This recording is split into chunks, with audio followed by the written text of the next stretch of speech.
This is Aldous Huxley, a man haunted by a vision of hell on earth. A searing social critic, Mr. Huxley, 27 years ago, wrote Brave New World, a novel that predicted that someday the entire world would live under a frightful dictatorship.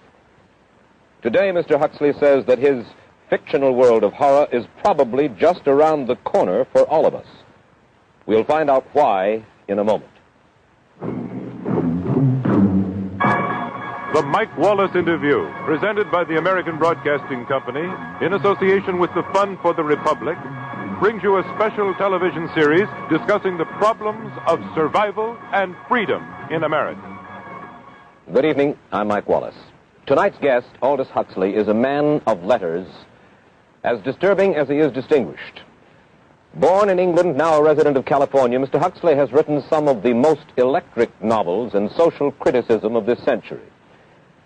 He's just finished a series of essays called Enemies of Freedom, in which he outlines and defines some of the threats to our freedom in the United States. And Mr. Huxley, right off the bat, let me ask you this. As you see it, who and what are the enemies of freedom here in the United States? Well, I don't think you can say who in the United States. I don't think there are any sinister persons deliberately trying to rob people of their freedom. But I do think, first of all, that there are a number of impersonal forces which are pushing in the direction of less and less freedom. And I also think that there are a number of technological devices which anybody who wishes to use can use to accelerate this process of going away from freedom, of imposing control. Well, what are these forces and these devices, Mr. Huxley? I should say that there are two main impersonal forces. The first of them is not exceedingly important in the United States at the present time, though very important in other countries. This is the force which in general terms can be called overpopulation, the mounting pressure of population pressing upon existing resources. This, of course, is an extraordinary thing. Something is happening which has never happened in the world's history before. I mean, let's just take a simple fact that between the time of the birth of Christ and the landing of the Mayflower, the population of the Earth doubled. It rose from 250 million to probably 500 million.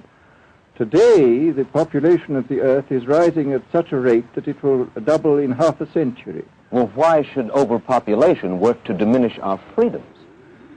Well, in a number of ways. I mean, the experts in the field, like Harrison Brown, for example, pointed out that in the underdeveloped countries, actually the standard of living is at present falling, that people have less to eat and less goods per capita than they had 50 years ago. And as the position of these countries, the economic position, becomes more and more precarious, obviously the central government has to take over more and more responsibility for keeping the ship of state on an even keel.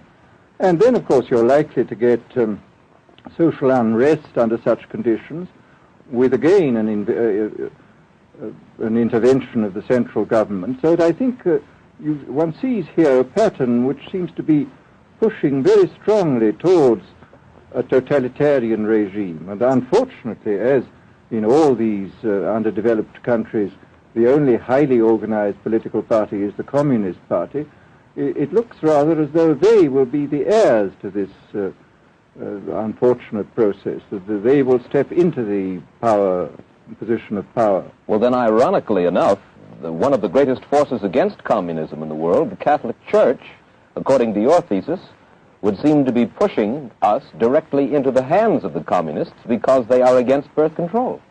Well, I think this strange paradox probably is true. There is it's an extraordinary situation, actually. I mean, one has to look at it, of course, from a biological point of view. The whole essence of biological life on Earth is a question of balance, and what we have done is to practice death control in a most intensive manner without balancing this with birth control at the other end. Consequently, the birth rates remain as high as they were, and death rates have fallen substantially. All right, then. So much for the time being, anyway, for overpopulation. Another force that is diminishing our freedoms. Well, another force which I think is very strongly operative in this country is the force of what may be called over-organization. As technology becomes more and more complicated, it becomes necessary to have more and more elaborate organizations, more hierarchical organizations. And incidentally, the advance of technology has been accompanied by an advance in the science of organization. It's now possible to make organizations on a larger scale than was ever possible before. And so that you have more and more people living their lives out as subordinates in these hierarchical systems controlled by bureaucracies, either the bureaucracies of big business or the bureaucracies of big government. Mm-hmm. Mm-hmm. Now, the devices that you were talking about, are there specific devices or methods of communication which diminish our freedoms in addition to overpopulation and over-organization? Well, there are certainly devices which can be used in this way. I mean, let us take, after all, a piece of very recent and very painful history is the propaganda used by Hitler, which was incredibly effective. I mean, what were Hitler's methods? Hitler used terror on the one kind, brute force on the one hand, but he also used a very efficient form of propaganda, which he was using every modern device at that time. He didn't have TV, but he had the radio, which he used to the fullest extent, mm-hmm. and was able to impose his will on an immense mass of people. I mean, the Germans were a highly educated people. Well, we're aware of all this, but how do you equate Hitler's use of propaganda with the way that propaganda, if you will, is used, let us say, here in the United States? Are you suggesting that there is a parallel? Needless to say, it's not being used in this way now. But the point is, it seems to me, that there are methods at present available, methods superior in some respects to Hitler's methods, which could be used in a bad situation. I mean, what I feel very strongly is that we mustn't be caught by surprise by our own advancing technology. This has happened again and again in history.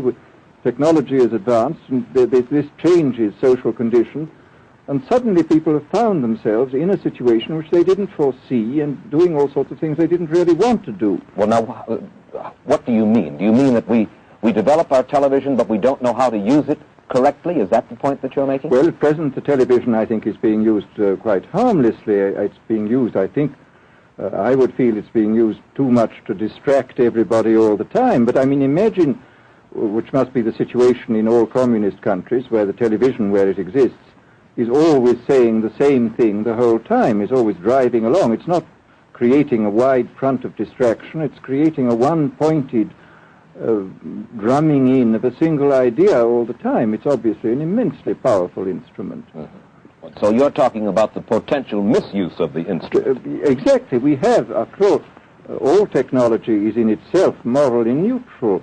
These are just powers which can either be used well or ill. It's the same thing with atomic energy. We can either use it to blow ourselves up, or we can use it as a substitute for the coal and the oil, which are running out. You've even written about the use of drugs in this light.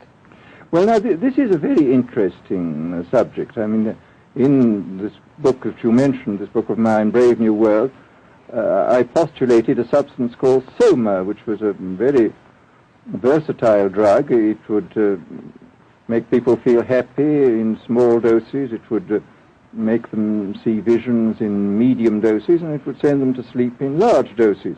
Well, I don't think such a drug exists now, nor do I think it will ever exist, but we do have drugs which will do some of these things, and I think it's quite on the cards that we may have drugs which will profoundly change our mental states without doing us any harm. I mean, this is the pharmacological revolution which has taken place, that we have now powerful mind-changing drugs